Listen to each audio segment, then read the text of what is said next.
Physics के derivation को लेकर परेशान हो रहे थे ना, लेकर क्या गया हूं कि आपको कौन कौन सा डेरिवेशन तैयार करना है, ठीक है। और याद रखना, इसको भटकने की जरूरत नहीं, इसके डिस्क्रिप्शन में पूरा सीरियल बाई से लिंक भी दे रहा हूं ताकि आपको खोजना न पड़े, ठीक है दोस्तों। और इसका डेरिवेशन का अलग से मैंने प्लेलिस्ट बना दिया है, उस प्लेलिस्ट में लिखा होगा 12th class physics 14 most important derivation, ठीक है, उसे आप देख सकते हो वहां प्लेलिस्ट में भी जा करके। प्लेलिस्ट में नहीं देखोगे तो आपको कहां मिल जाएगा दोस्तों, वीडियो के डिस्क्रिप्शन के लिंक में भी मिल जाएगा, ठीक है दोस्तों।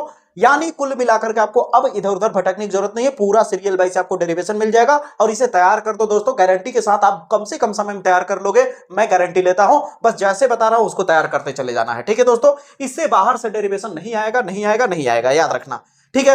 आपको डेरिवेशन कौन कौन सा देखना है ध्यान से समझो, पहले एक स्क्रीनशॉट लेते चले जाना, ठीक है, या तो नोट करते जाना, ठीक है दोस्तों। पहला और अभी इस वीडियो को देखते देखते ये भी अपने आप में आजमा लो, एनालाइज कर लो कि कितना तुम्हें पहले से ही तैयार है, ठीक है दोस्तों, ताकि आपको वहां पता चल जाए कितना आप पानी में हो। तो ध्यान से समझना, पहला डेरिवेशन है आपका दोस्तों, किसी वैद्युत द्विध्रुव के कारण अक्षीय स्थिति में किसी बिंदु पर वैद्युत क्षेत्र की तीव्रता का व्यंजक प्राप्त कीजिए। ये डेरिवेशन आपको तैयार होना चाहिए एग्जाम में जाने से पहले, ठीक है दोस्तों। फिर अगला, वैद्युत द्विध्रुव के लिए निरक्षीय स्थिति में वैद्युत क्षेत्र की तीव्रता का व्यंजक प्राप्त कीजिए, ये आपको तैयार होना चाहिए। तीसरा, गॉस प्रमेय क्या है, याद रखना, गॉस प्रमेय अलग से पूछा जाएगा। गॉस प्रमेय क्या है, इसकी सहायता से अनंत लंबाई के पतले आवेशित तार के कारण उत्पन्न वैद्युत क्षेत्र का सूत्र की स्थापना कीजिए, ठीक है। चौथा प्रश्न उसी पर आधारित है, इसका गॉस के प्रमेय के अनुप्रयोग का ही है, ठीक है। यहां पे कह रहा है गॉस प्रमेय के आधार पर असीमित विस्तार वाले आवेशित समतल चादर के निकट किसी बिंदु पर वैद्युत क्षेत्र की तीव्रता का सूत्र स्थापित कीजिए, ठीक है। देखते जाओ कितना तैयार किए हो, ठीक है। नहीं तैयार है तो फटाक से जुड़ जाओ, डिस्क्रिप्शन में लिंक है, जाकर के देखना शुरू कर दो, या तो क्या कहते हैं इसका अभी नया तुरंत प्लेलिस्ट बनाया है मैंने, उस पर जाओगे तो आपको सीरियल वाइज से मिल जाएगा, ठीक है।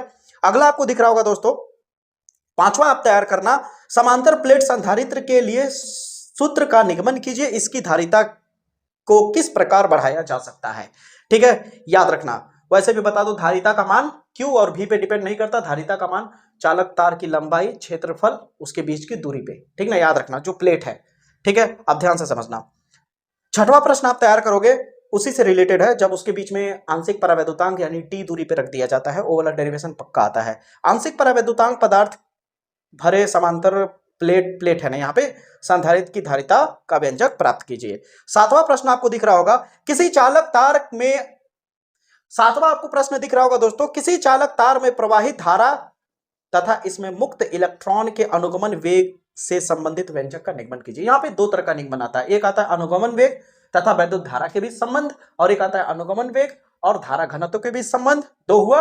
तीसरा डेरिवेशन है आपका अनुगमन वेग का सूत्र की स्थापना करना। ये मेरा विद्युत धारा वाला जो चैप्टर है आपको डिस्क्रिप्शन में भी मिल जाएगा, या तो आपको बोला ना भी मैंने, डेरिवेशन का जो प्लेलिस्ट है उसमें आपको विद्युत धारा वाला चैप्टर मिलेगा, उसमें आपको देखने को टोटल मोस्ट इंपॉर्टेंट डेरिवेशन देखने को मिल जाएगा। अगला आपको देखने को मिल रहा है, अगला प्रश्न आप तैयार करोगे दोस्तों, किसी अगला प्रश्न आप तैयार करोगे आठवां, बायो-सेवर्ट नियम क्या है, इसकी सहायता से एक वामावर्ती धारावाही लूप के अक्ष पर चुंबकीय क्षेत्र की तीव्रता का सूत्र तथा इसकी दिशा प्राप्त कीजिए, यानी सूत्र की स्थापना करना है, ठीक है, याद रखना वो लूप वाला, कुंडली वाला, ठीक ना। फिर अगला है, बायो-सेवर्ट नियम की सहायता से किसी धारावाही वृत्ताकार कुंडली अथवा लूप के केंद्र पर, अभी तो अक्ष पे था अब केंद्र पर, ठीक ना, केंद्र पर उत्पन्न वैद्युत क्षेत्र की तीव्रता का व्यंजक प्राप्त कीजिए। बहुत ही वायरल है दोस्तों। एम्पियर का परिपथीय नियम के आधार पर अनंत लंबाई के सीधे धारावाही चालक तार द्वारा उत्पन्न चुंबकीय क्षेत्र का व्यंजक प्राप्त कीजिए, ये जरूर तैयार करिएगा, ठीक है। अगला डेरिवेशन आपका आ रहा है दोस्तों, याद रखिएगा, प्रत्यावर्ती धारा में है। अरे प्रत्यावर्ती से याद आ गया, अरे गजब खतरनाक, मैंने एक ही वीडियो में पूरी बुक का मोस्ट इंपॉर्टेंट न्यूमेरिकल बना दिया है दोस्तों। इस वीडियो के जस्ट कुछ समय बाद ही जस्ट आपको मिल जाएगा देखने को वीडियो का। याद रखिए डेट है दोस्तों 4 तारीख, 4 तारीख दोपहर को आपको मिल जाएगा दोस्तों, इसके बाद भी आप देखिएगा तो मिल जाएगा, ठीक ना। अगला प्रश्न है दोस्तों, एक प्रत्यावर्ती धारा परिपथ के प्रेरकत्व L, धारिता C तथा प्रतिरोध R श्रेणी क्रम में जुड़े हुए हैं, तो परिपथ की प्रतिबाधा और कालांतर के बीच व्यंजक प्राप्त कीजिए, ठीक है। इस पर आपको 3 क्वेश्चन मैं फिर बोल रहा हूं अपने तरफ से, तैयार है कि नहीं एक बार आजमाओ। ट्रांसफार्मर का सिद्धांत तैयार है, हाँ या ना, कमेंट में जल्दी जवाब दो, ठीक है। अगला प्रश्न है स्वप्रेरकत्व, अन्योन प्रेरण। अगला प्रश्न बताओ, स्वप्रेरण गुणांक, अन्योन प्रेरण गुणांक, ये सब तैयार होना चाहिए, नहीं तो बाद में पछताना पड़ेगा गुरु।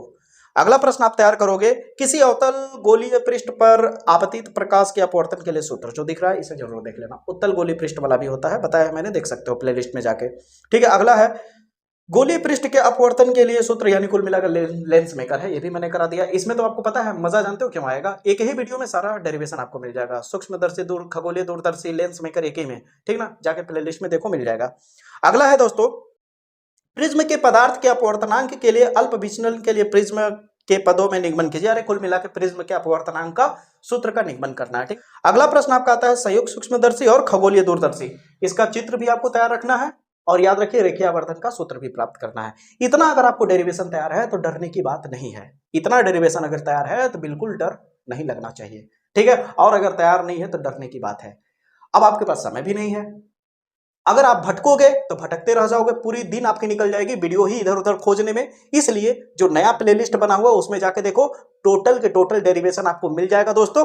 और याद रखना न्यूमेरिकल का वीडियो इसके जस्ट कुछ समय बाद आ जाएगा, एकदम तैयार रहना, मजा आने वाला है दोस्तों, एकदम फोड़ के रख देंगे इस बार के एग्जाम में। जल्दी से जुड़ जाओ, जो भी चैनल पे नए होंगे सब्सक्राइब कर लो मेरे भाई, अगर चैनल पे नए होंगे तो चैनल को सब्सक्राइब कर लो मेरे भाई, क्या पता अगली बार मुलाकात हो या ना हो। तो जल्दी से जुड़ जाइए सभी लोग, ताकि बहुत ही ज्यादा बेहतर तैयारी करा सकूं मैं। तो मुलाकात होगी अगले वीडियो में, तब तक के लिए